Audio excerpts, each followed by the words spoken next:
Hello everyone, कैसे हैं आप? आप देख रहे हैं रिएक्शन अड्डा। मैं हूं आपका होस्ट हनीफ चौधरी और मैं हूँ आपका बुटर भाई जोनी पहलवान। जोनी आज क्या है? वीडियो कौन सी? रिएक्शन आज रिएक्शन है जी कार मैन्युफैक्चरिंग पे। पाकिस्तान में कैसे होती है और इंडिया पाकिस्तान में मैन्युफैक्चरिंग, वो यानी कि असेंबलिंग और टाटा मोटर्स में कैसे होती है। टाटा के साथ कंपैरिजन है आज। अच्छा, टाटा का कंपैरिजन। देखें जी, पाकिस्तान में जो हो रही है असेंबलिंग हो रही है, इंडिया में भी हो रही है, तो कंपैरिजन तो बनता है ना कि पाकिस्तान में कैसे होती है और इंडिया में कैसे होती है। चलें जी, आप और पहले वो भी टाटा के साथ। टाटा के साथ चलें आप दिखाएं, ये बाद में हम देखा रिव्यू जाएगा। देंगे, ये हम बाद में बताएंगे। अच्छा जी, तो देखने दें, वीडियो चलने दें। पहले पाकिस्तान की दिखाएं, फिर इंडिया की दिखाएं, फिर हम कंपैरिजन का रिएक्शन हम बताएंगे। अच्छा, अगर व्यूवर्स को अच्छी लगे तो हमारे चैनल को सब्सक्राइब कर दें, वीडियो को लाइक और शेयर कर दें और अपनी मोहब्बतों का इजहार कमेंट बॉक्स में आगे करें। तो चलते हैं जी आज की वीडियो पर और देखते हैं कि पाकिस्तान में कार मैन्युफैक्चरिंग कार असेंबलिंग किस तरह से होती है।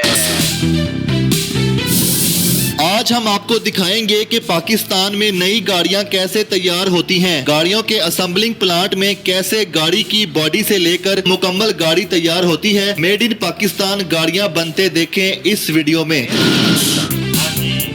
अभी जो आप यहाँ पे सारा सिनेरियो देख रहे हैं, ये काफ़ी हद तक काम जो है हो चुका है। यहाँ पे पार्ट्स आते हैं, पार्ट्स को आपस में फिक्स किया जाता है और जब पार्ट्स को यहाँ पे फिक्स किया जाता है तो ये एक बेसिकली फर्स्ट फेज होता है जहाँ पे गाड़ियों को फिक्स किया जाता है। इसकी बॉडी तैयार की जाती है और बॉडी तैयार करने के लिए सारा स्टील का जो आप वर्क देख रहे हैं वो यहीं पर ही होता है। और उसके बाद जब गाड़ी तैयार होती है, मतलब एक इनिशियली बॉडी उसकी तैयार हो जाती है जिसमें आप ये देख लें कि जो कि पैसेंजर सीट्स होती हैं, ड्राइवर सीट होती है, डोर्स की जो डायरेक्शन होती है, डोर्स का कितना साइज रखना है, ये सब ऑटोमेटिक होता है। पार्ट्स ऑटोमेटिकली तैयार होके आते हैं पीछे से। जब असेंबलिंग के लिए आते हैं यहाँ पे पार्ट्स, तो वो सिर्फ फिक्स करते हैं। तो उसकी हाइट कितनी है, मतलब हेड रूम कितना है, उसका लेग रूम कितना रखना है, वो सारा पीछे कंपनी की तरफ से सब कुछ मेंटेन होके आता है और यहाँ पे जस्ट फिक्सिंग की जाती है क्योंकि ये असेंबलिंग प्लांट है। क्लियर हो गया जी। यहाँ पे डोर्स लगने हैं, यहाँ पे पैसेंजर सीट का डोर है, यहाँ पे भी पैसेंजर सीट का डोर है और इसके अलावा जहाँ पे मैं अभी बैठा हुआ हूँ यहाँ पे सीट्स लग जाएंगी जहाँ पे लोग बैठेंगे, पैसेंजर बैठेंगे। पीछे डिग्गी है और डिग्गी में भी इंस्टॉलेशन होगी। और इसके अलावा आप सोचेंगे मेरे जो हेड है, जो मतलब कि रूफ़ है, उसको खाली क्यों छोड़ा गया, क्योंकि इस गाड़ी में सन रूफ है, इसलिए अभी यहाँ पे इस तरह से तैयार किया गया, इसको इस तरह से छोड़ा गया क्योंकि ये इलेक्ट्रिक गाड़ी है। तो यहाँ पे इसमें मोटर होगी और उसके साथ यहाँ पे बैटरी होगी। तो इंजन का, अगर इंजन वाली गाड़ी हो तो फ्रंट साइड पे इंजन को ऐसे फिक्स किया जाता है और उस हिसाब से गाड़ी की लेंथ तैयार की जाती है। मेटल लाइन में दिखाते हैं कि किस तरह से गाड़ी के दरवाजे लगते हैं, डोर्स किस तरह लगते हैं और डिग्गी कैसे बंद होती है, इसको ओवरऑल कवर किया जाता है। तो आपको लेके चलते हैं, दिखाते हैं मेटल लाइन में क्या क्या काम हो रहा है।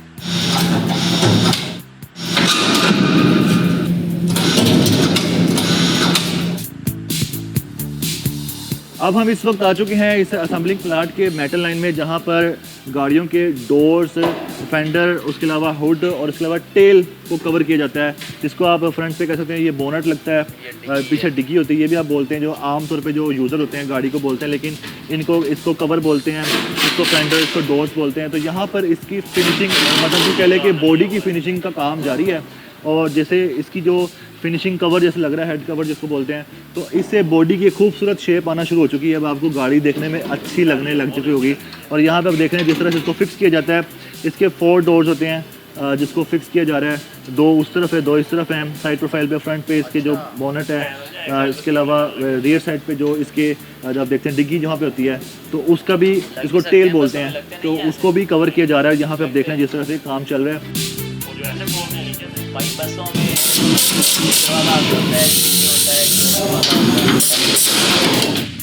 सेंटर वाला तो नाज़रीन, ये नई तैयार होने वाली गाड़ी सेरेस 3 PTAD प्रोसेस से गुजरने के बाद आप देख सकते हैं कि किस तरह से तैयार होकर बाहर आ चुकी है। इसकी जो बॉडी है, कहीं से भी ऐसा नहीं लग रहा कि यहाँ पे वेल्डिंग हुई हो, यहाँ पे नट बोल्ट का काम हुआ हो, यहाँ पे कुछ भी सिविल वर्क हुआ हो, बिल्कुल प्लेन हो चुकी है। अब ये गाड़ी जो है इसके फर्स्ट फेज से गुजरने के बाद यहाँ पे आप देख रहे हैं इस हालत में आ चुकी है। और आपने देखा किस तरह इसको अपलिफ्ट किया गया और अब इसको ऑफ लोड कर दिया गया यहाँ पे इसके फर्स्ट फेज से गुजारने के बाद। अब हम आपको लेके चलते हैं इसकी नेक्स्ट फेज़ में। गाड़ी की ब्यूटी में वक्तन फवक्तन इजाफा होता जा रहा है। नेक्स्ट फेज़ में लेके चलते दिखाते हैं अब इस गाड़ी का नेक्स्ट प्रोसेस क्या होगा। आइए धीरे धीरे यानी ये सब आ चुका है पेंट सेक्शन में, और यहाँ पे आप देख सकते हैं कि रेड मेटालिक पेंट किया जा रहा है। गाड़ी की रिक्वायरमेंट के मुताबिक इसका पेंट किस तरह होना चाहिए, सिल्वर पेंट होना चाहिए, रेड होना चाहिए, ग्रीन होना चाहिए, ब्लू होना चाहिए, ब्लैक होना चाहिए। जो भी रिक्वायरमेंट होती है उसके मुताबिक गाड़ी को इस तरह से पेंट किया जाता है। और जो पेंट करने वाले हैं तकरीबन 30 मिनट 28 से 30 मिनट का ये प्रोसेस होता है। इसका जो एक्सटीरियर है गाड़ी का उसको पेंट किया जाता है। उसके बाद 5 मिनट का स्टे है। फिर उसके बाद 5 मिनट के स्टे के बाद इसी गाड़ी को शाइन करने के लिए शाइन पॉलिश दी जाती है। तो नाज़रीन अब जिस गाड़ी को स्टोन पॉलिश किया जा रहा है ये ब्लू मेटालिक कलर है। ये उस रेड मेटालिक गाड़ी से पहले तैयार होके आ गया। ये मतलब इसको पेंट किया गया, उसको शाइन किया गया, अब ये स्टोन पॉलिश की जा रही है, जो कि आप देख सकते हैं। अब इसकी लुक कितनी खूबसूरत होती जा रही है वक्त के साथ साथ। जैसे जैसे हम आगे बढ़ते जा रहे हैं इस गाड़ी की तैयारी में, इस असेंबलिंग प्लांट में, तो आपको गाड़ियों की खूबसूरती में भी इजाफा दिखाई दे रहा है।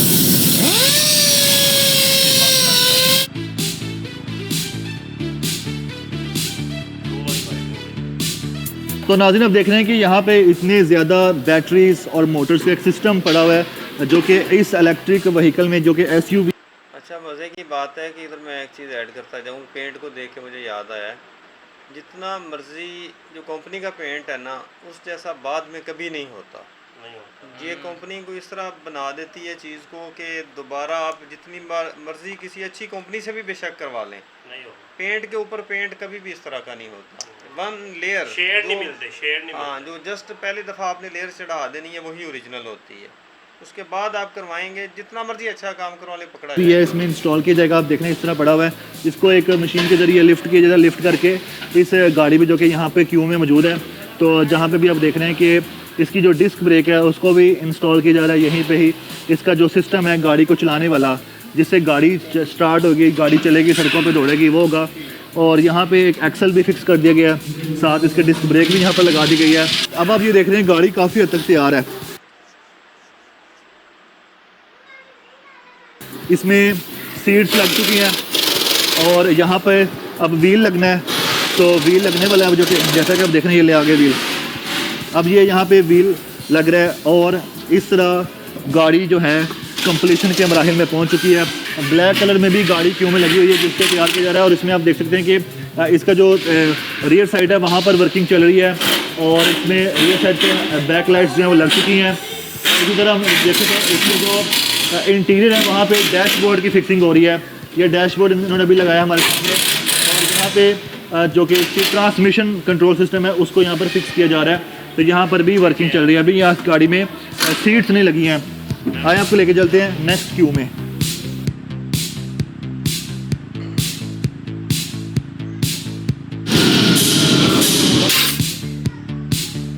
तो नाज़रीन अब हम आ चुके हैं इस असेंबलिंग प्लांट के फाइनल सेक्शन में, जहाँ पर गाड़ी की लाइट्स लग रही हैं, जो कि अभी आप देख रहे हैं बैक लाइट्स है, जिसको आप रियर लाइट्स बोलते हैं। यहाँ पर इस गाड़ी को ऐसे यहाँ पे हैंग किया हुआ है।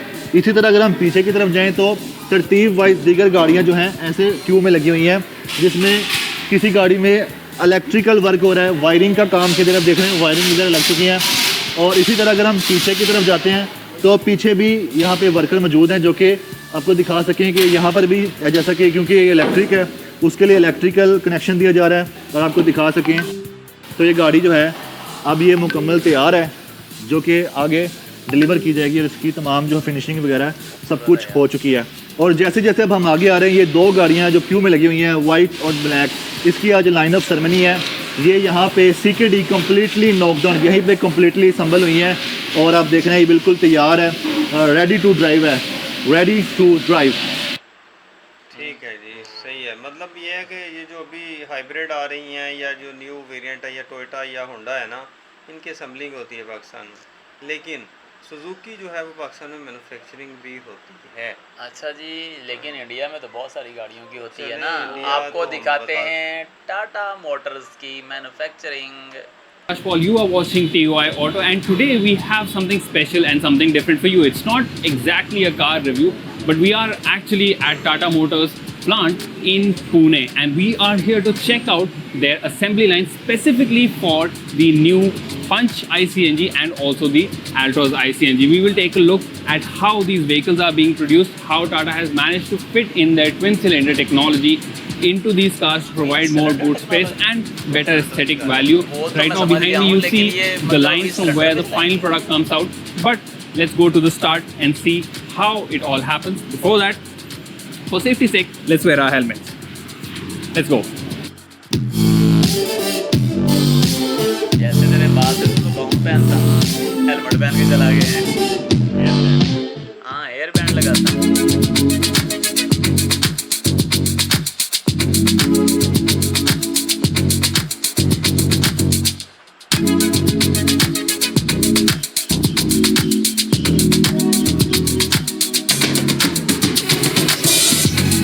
ये सारा है रोबोटिक। गाड़ी ऊपर जा रही Tata है, Motors नीचे आ has रही है, multiple fitting हो plants रही है। spread across India, and we had a chance to visit the one in Pune. This plant is tasked with producing Altroz and Punch. Both of these products are based on the Alpha architecture, and according to Tata Motors, the Alpha architecture allows them to build cars that are spacious, safe, and comfortable. This platform is also flexible and can be used to underpin different body styles. Alpha, in case you did not know, stands for agile, lightweight, flexible, and advanced. The platform is capable of accommodating petrol, diesel, CNG, and even electric powertrains. As for the ICE options, this platform is compatible with companies 1.2 litre naturally aspirated, 1.2 litre turbocharged, 1.5 litre diesel, and 1.2 litre biofuel engines. Another interesting fact is that Tata Motors can make vehicles that range from 3.8 meters to 4.7 meters in length. So, while we have sub 4 meter vehicles right now, there is a possibility of much bigger SUVs also being made on the Alpha platform. In fact, vehicles as tall as the Safari can also be built using this platform. Now, let's get back to the plant. At this facility in Pune, there is a paint shop, press shop, powertrain shop, and weld shop. As a result, the cars are completely manufactured here. The necessary parts and raw materials are sourced from various partners and then utilized in the manufacturing process. First, the sheet metal is turned into useful shapes at the press shop, and then it goes to the weld shop and then the paint shop. While we did not get to see those stages in action, we did see the chassis being fitted with various components. This included adding things like seats, engines, suspension, brakes, and more to the monocoque. Our visit also gave us a chance to see the twin-cylinder technology being employed in the new cars, since all new CNG Tata cars come with this tech. The two slimmer tanks have the same volume as a large conventional CNG tank, but these cylinders can be laid out flat on the floor and as a result consume much less space. This frees up more room for the owners to keep their belongings in the boot and is a very smart solution for people who want fuel-efficient CNG cars but do not want to compromise on the boot space too much. Tata is employing high levels of automation to achieve efficiency and consistency in production of their vehicles. The company has 90% plus automation at the Pune facility, and they have deployed robotic arms to handle various jobs. And talking about the CNG models, the twin tank setup is pre-assembled so that it can just be dropped in a car on the assembly line. Also, since the CNG tanks are very heavy, they are installed into the car using load assist machines. In fact, these machines are deployed when dealing with components that weigh more than 15 kilograms. We saw technicians on the assembly line effortlessly move these heavy cylinders and place them into the car's boot area, all thanks to the help of the assist machines. Once the vehicle is completely built, it is subject to a thorough quality check. All the vehicles that pass the test are sent for washing, and those with any kind of defects are taken off the line for further inspection and troubleshooting. We saw the vehicles being put on rollers and subjected to mobility tests. These include reaching a predetermined speed, braking, and reversing. The car stays in one place, but the roller rotates, allowing the operator to test the previously mentioned parameters. There is even an in-house CNG filling station inside the plant, taking away any dependency from outside sources. Once the production process is complete, the final vehicle is stored in a large storage area. We were told that around 800 cars are on the CNG line in a day, and between the Altroz and Punch CNG, the Punch has a higher demand. With almost 10,000 people working in the plant, there is room to adjust the output should the need arise. Tata Motors has seen a surge in sales of their passenger cars recently, and the car maker is the leader when it comes to EV sales in the country.